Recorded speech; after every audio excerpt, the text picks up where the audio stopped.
Tree 2.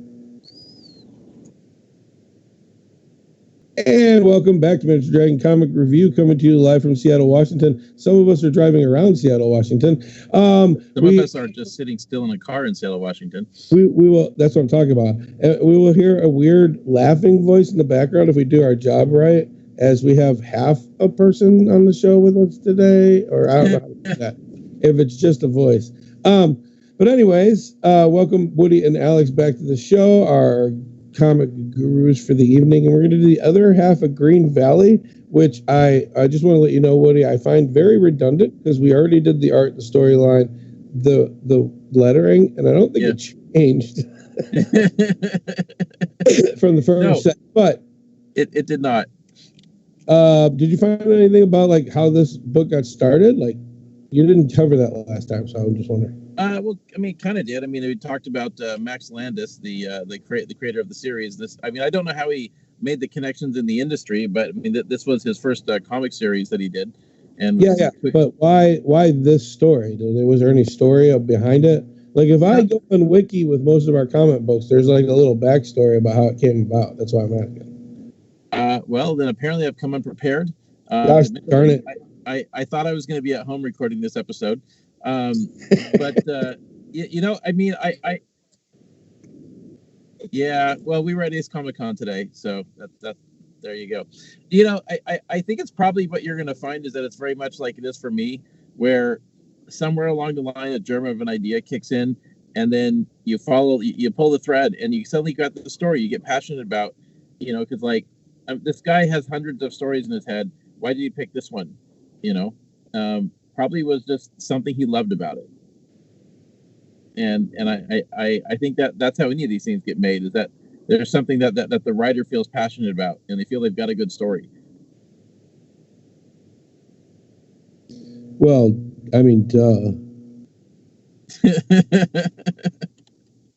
Sorry, man. I did not have time to do that kind of research today. It's okay. I'll tell you what I found. Tales from the Green Valley is a British historical documentary TV series. Interesting. I had nothing to do with it, but that's what I found real quick. Yeah. But anyways, so we're going to go back into the story. Everybody knows where we left off last time. The sorcerer, the magic, the dinosaurs, things were going havoc. Our knights have been defeated. Their country was burned to the ground. Barbarians had killed them because they were too cocky, etc., etc., etc. Nothing. I'm not going to lie, unless you guys found something to add. But I don't think there's a different art. I don't think there's a different in the storytelling. It was very consistent all the way through, and I didn't see that they corrected any of the problems that you have with the lettering, Woody. No, they definitely did not, because they have the same guy through the whole story. But one of the things I like about this is that, like, I like the graphic novel format of storytelling, where you can have like a good story can come to an end and there's a satisfying conclusion, and you don't have like this ongoing thing. Like, it's a common thing now where you get a series going and you do, you know, about 50 issues or so. And the story has its ups and downs, but like this was just strictly like 9 issues and the story wrapped up, and it was very complete. And there were a lot of things I really liked about it and how it played out. But you know, it's like you can sit down, you can read it, you can be done with it, and that's all there is to it. And it's like, what a good read, you know. And that's all we're going to say for a half an hour show. Thanks, Woody. Well, in this one, I also wanted to be a little less concerned about the spoilers. Like, I think, you know, I really want to get into the nitty gritty in the story and like, you know how it wrapped up, and you know, like some of the the more details in it, and put out the spoiler warning out, you know, because like, I thought it was really interesting how like one aspect of it that I thought that was kind of neat, when you look at all the covers side by side. It starts out looking like a fantasy book, and then you got like the claws going through, and suddenly that morphs into the science fiction story that it actually is, and you start getting like, you know, more and more of that. Like the aspect of seeing these people from this medieval society, and they are looking at this event through the filter of how they perceive the world, and it does look like magic, but yet they're smart enough to realize that it's about that the guy's using tools. He's using weapons and devices, and that these, like, from the filter of how they perceive it, they can conclude that by separating him from his devices, that they can win. And I thought that was a very real and very practical standpoint, because if they just simply gone after the guy and just shot him, or did a surprise attack and didn't bother to talk to him, you know, the story would have been over right away. No, I got what you're saying. I don't. If we're gonna go into spoilers, we really should know about this before we go live in the episode, so we can put up spoiler alert things. I don't know how I feel about that. Well, so anyway, no spoilers in the last one. I've kind of put out on mine. These are the last four, and like I said, I didn't see anything. The story itself, the way it was written, didn't change. It just came to the conclusion that it was coming to, and the story did its thing. I didn't think the art didn't change at all, which, kudos to that. You're 9 books deep, and I can't see any difference from any different angle. It doesn't look like they skipped a beat, or it looked like the artist could do the replicate the exact same thing and add little details without changing anything, which big points on. That's not an easy thing for artists to do. So I've read many comic books where if you turn when they turn sideways, they look a little different, like the features don't match up. This didn't do that, and I thought that was, kudos to the artist, because that was great for me as a reader. And then the lettering is perfect in this entire book. There's absolutely nothing wrong with it whatsoever. I mean, you probably have a different opinion on that one, Woody, but yeah. Nobody. That was a good one. Screw you guys. I'm saving my jokes for other people for now. But like, there wasn't anything crazy about it. It didn't, there wasn't anything like background stuff or lettering that caused you to lose track or lose pattern in the story. So I don't know. What do you think, Alex?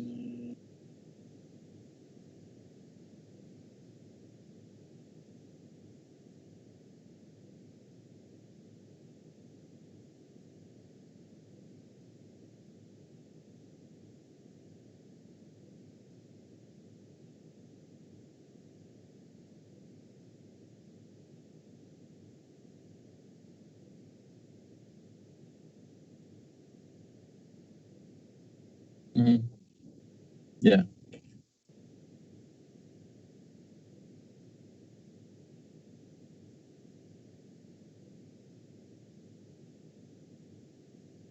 Mm-hmm.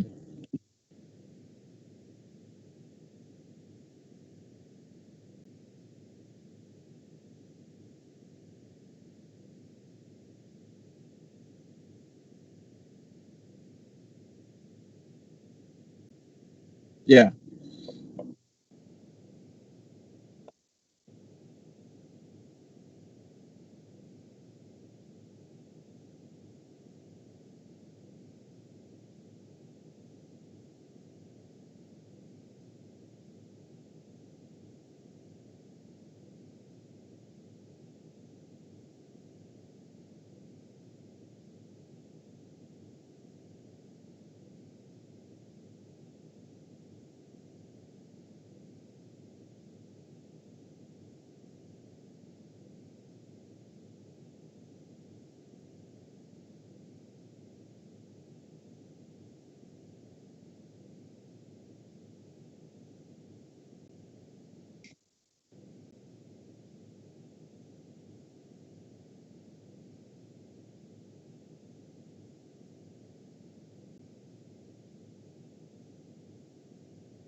one of the well, no, you paused, so I thought I'd well, there was some. Well, with this kind of like rebuttaling to some of what you guys are talking about.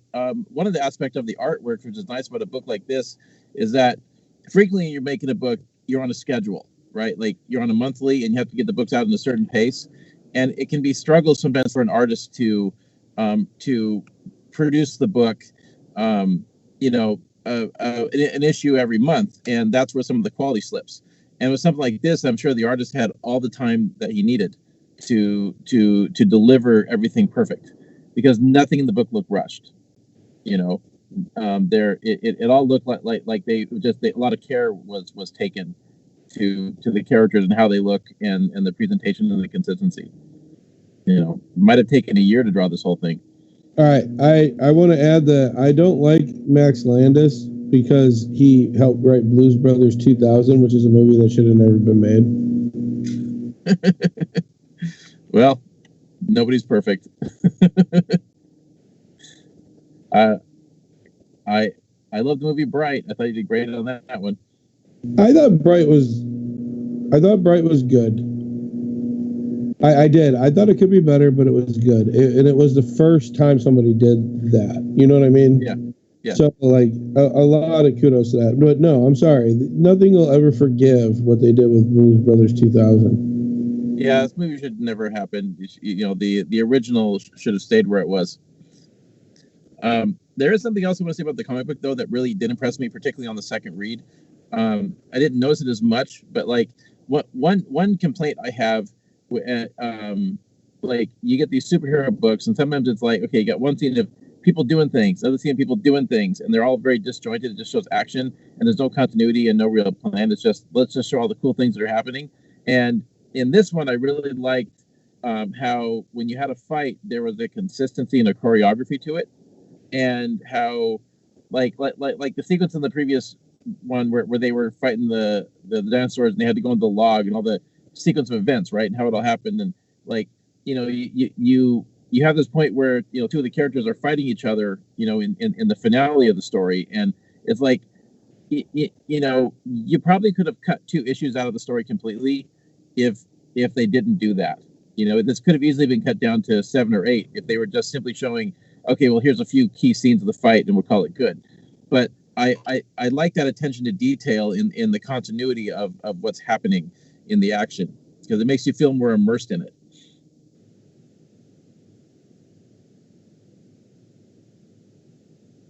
Yeah.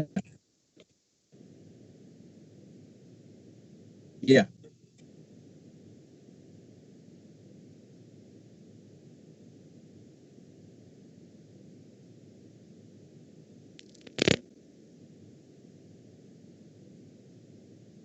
Is that the Oh my god. punk one that I'm so mad at Woody about? That would be the Shaolin Cowboy. Shaolin. Yeah. And it was 5 words in a book. That was 5 words for like 6 freaking issues. I thought that was amazing. Oh my god, that was something else.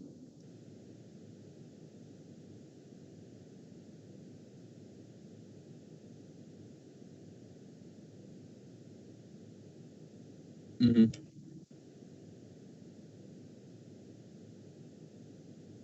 Yeah.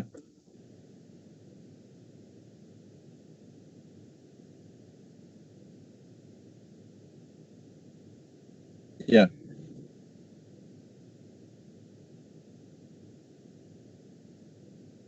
Mm-hmm.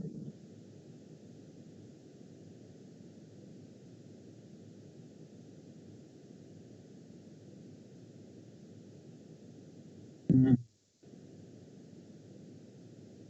Yeah. Well, you know, the Shaolin Cowboy kind of read to me like it was an experiment uh, book. Like the guy had an idea. Let's just see how this works, if we could do this. And you know, I thought about doing something like that myself, but like that took it way off the freaking cliff. Like, just wow. Just yeah. Oh, Doc looks like he's still having flashbacks to that thing. I'm so angry at you guys. Doc, you're gonna love this. It's 6 comics. 5 comics, whatever. We'll just read them. You'll be fine. I thought it was an interesting concept. I kind of wish I'd paid more attention to it when it first came out. I think there's a lot of interesting concepts that don't need to be praised and worshipped. Those it was a bunch of art shoved into a cup of comics. It could have just been like, oh, well, here's the artist's portfolio. You can look through this real quick. Yeah. So getting back to the Green Valley, though, since we're all gamers, it's an interesting study of like a story that could potentially be translated into an RPG, because I've been looking at some of these comic books review from that lens lately, and it's like, for a story like this, it's one of the stories that can be over too quickly if the game master isn't on his toes, because like the players are just, we'll just take out the wizard and take his stuff, but it's like, you have this and they almost win, multiple times, but then like, he's got the dragons, the slash dinosaurs, right? And the like the final strategy that they do, and then the whole scenario where the players basically turn on each other and they have completely conflicting obligations. Like, it's interesting that one of them completely buys into the idea of we have to preserve the time stream, and from their perspective, he's like, well, geez, this future matters, right? We could wipe out human civilization. And the other guy's like, it hasn't happened yet. It's like they just I mean, I've seen it's an interesting thing, because like you in RPGs you have just this inherent party unity that tends to get built in, which frequently forgives the most deplorable behavior, and people get away with just horrible things that they normally would not even dare do. And you don't see that this happen as often, where the players just turn on each other, and it's interesting how I also like how it resolved in the end, in a way. Like at the very end, when I originally read it, it's like you're reading through it, actually everything works out, everything's kind of nice and tidy, and it has a nice plot resolution and kind of a happy ending. And it's like, even up to the exact moment, I didn't know as a reader what was about to happen, and I really appreciated that aspect of it at the end, where I couldn't anticipate the ending, But I don't think you would have got that ending if it was player characters. I think they would have just slaughtered each other. Yeah, that, and nobody really RPGs anymore. They just want to fight. So it would have been a different comic. Yeah, Shannon. I'm getting the finger. we did the first. It doesn't count unless she says it. I gave him the finger. Yeah, we did the first playtest session of my RPG last night, and Shannon was playing, and she wanted to take on a bunch of federal agents by herself.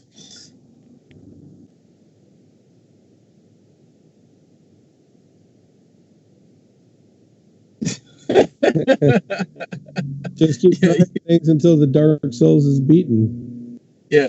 She's telling me that she was approaching it from the same way she approaches video games. Yeah. We had a long discussion the last 2 nights. We were out until midnight having conversations about playing RPGs as video games, min-maxing versus role-playing. Yeah. We solved all the problems, but nobody was there to hear it. Yeah, exactly.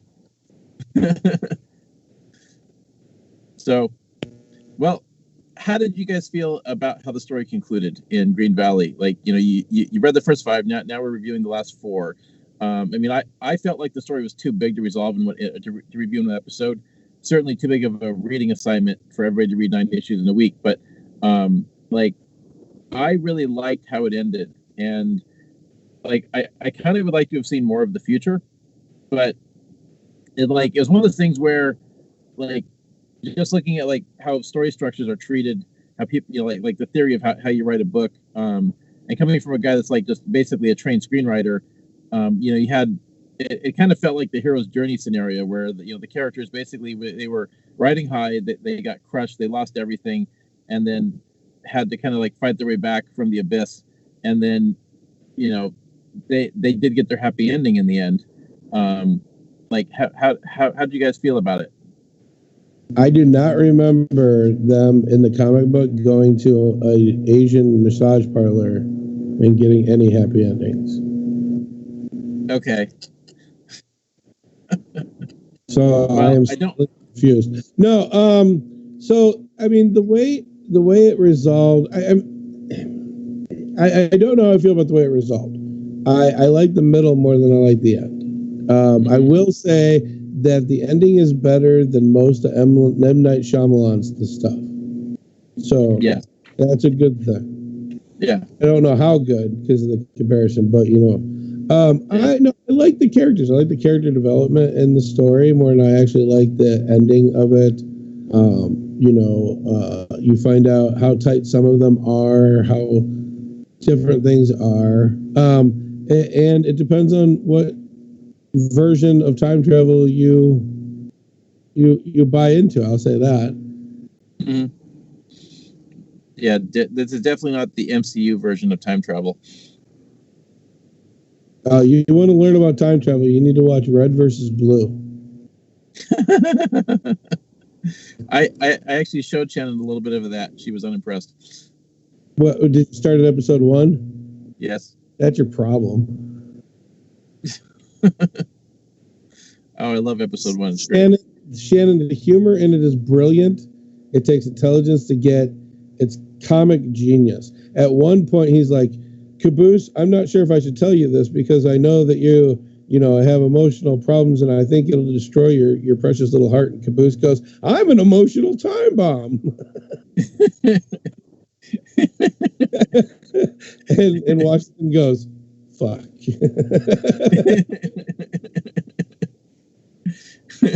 So Shannon's sitting here for a second and she's looking all offended, and then you say the joke punchline and she's like just loses it.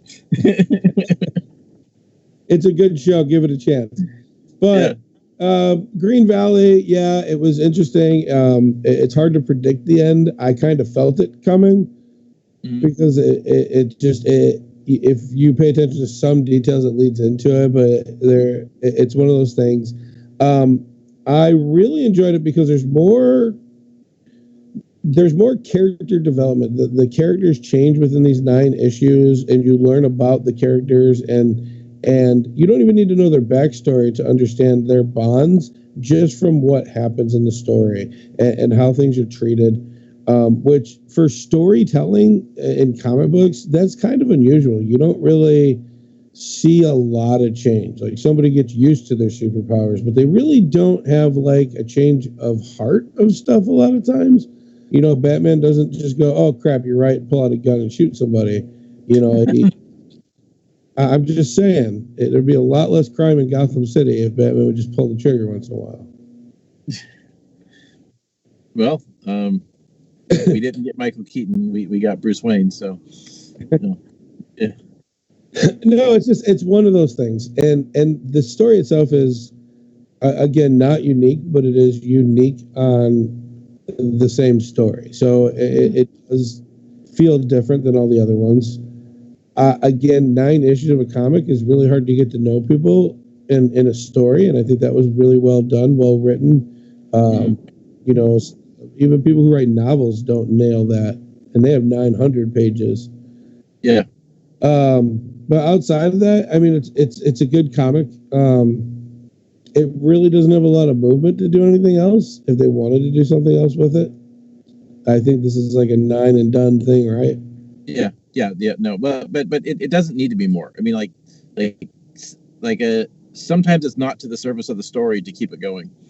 No, but they hint towards stuff, never explain it, and it would be cool to learn about that kind of stuff. But I mean, it is what it is. I mean, it's a good comic. Don't get me wrong. It's not something I would have in my collection. I like the short story of it, but I also only collected one set of short stories, and they were all the Cthulhu mythos short stories. So, I mean, that's the only one that I own. Well, I mean, Edgar Allan Poe, but that's poems, so it doesn't count. Yeah. overall, good comic. I mean, give it a read if you can. But I will say I wouldn't go out of my way to find this one. Yeah. It's a decent story, but it's not something I'd jump out for. And again, the second half, there's nothing else I can add that we didn't do in the first. They did just as good all the way through. So I guess the thing I'm adding is the consistency of these books is a breath of fresh air. It's not changing. Things aren't different. You know what I mean? Like you read certain comics and like 4 issues down, all of a sudden Superman's nose is being drawn different, or those kind of things. This one was really consistent all the way through, which I know is hard to do. And that's really all I have to finish this one off. What's your final thoughts, Alex?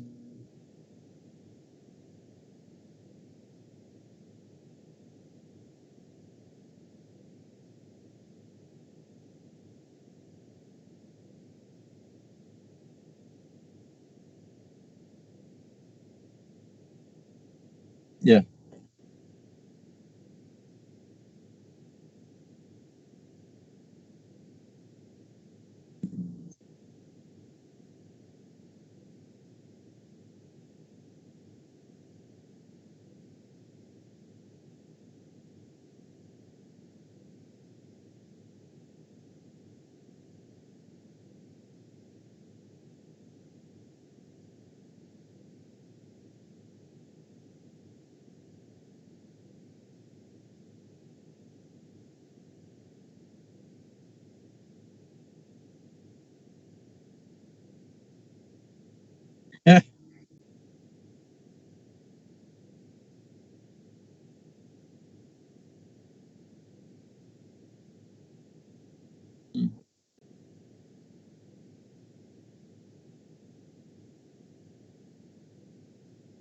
Yeah, totally.